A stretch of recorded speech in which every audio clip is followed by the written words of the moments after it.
देशभरात 77व्या प्रजासत्ताक दिनाचा उत्साह. दिल्लीत थोड्याच वेळात राष्ट्रपती द्रौपदी मुर्मूंच्या हस्ते झेंडावंदन. दिवसभर विविध सांस्कृतिक कार्यक्रमांचं आयोजन.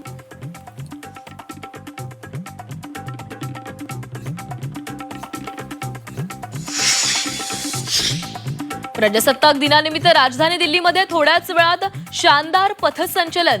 कर्तव्य पथावर घडणार देशाच्या सांस्कृतिक आणि सामर्थ्याचं दर्शन. तर महाराष्ट्राच्या चित्ररथातून घुमणार गणपती बाप्पा मोरयाचा गजर. मुंबईत शिवाजी पार्कवर प्रजासत्ताक दिनाचा शासकीय सोहळा. मुख्यमंत्री फडणवीसांच्या हस्ते झेंडावंदन. एकनाथ शिंदेंच्या हस्ते ठाण्यामध्ये तर अजितदादांच्या हस्ते पुण्यामध्ये झेंडावंदन.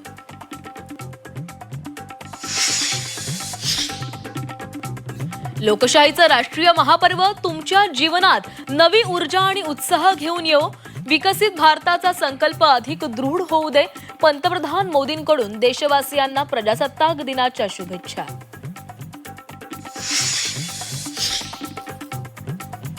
महाराष्ट्रातील 15 जणांचा पद्म पुरस्कारानं गौरव.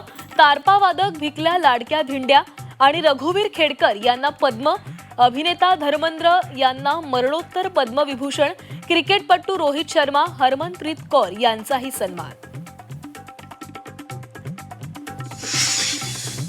पक्षामधील वरिष्ठांनी परवानगी दिल्यास नामोनिशाण मिटवून टाकू. वनमंत्री गणेश नाईकांनी पुन्हा एकनाथ शिंदेंना डिवचलं.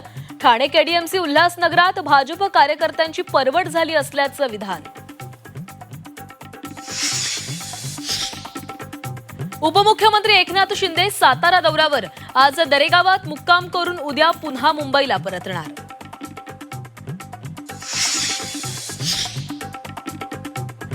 साताऱ्याच्या पाचुपतेवाडीमध्ये पोलिसांची मोठी कारवाई. छापेमारीत मोठ्या प्रमाणात ड्रग्जचा साठा जप्त केल्याची माहिती.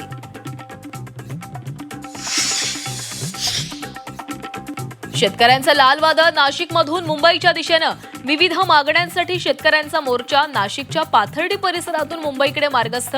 मोर्चात हजारो आदिवासी शेतकऱ्यांचा सहभाग.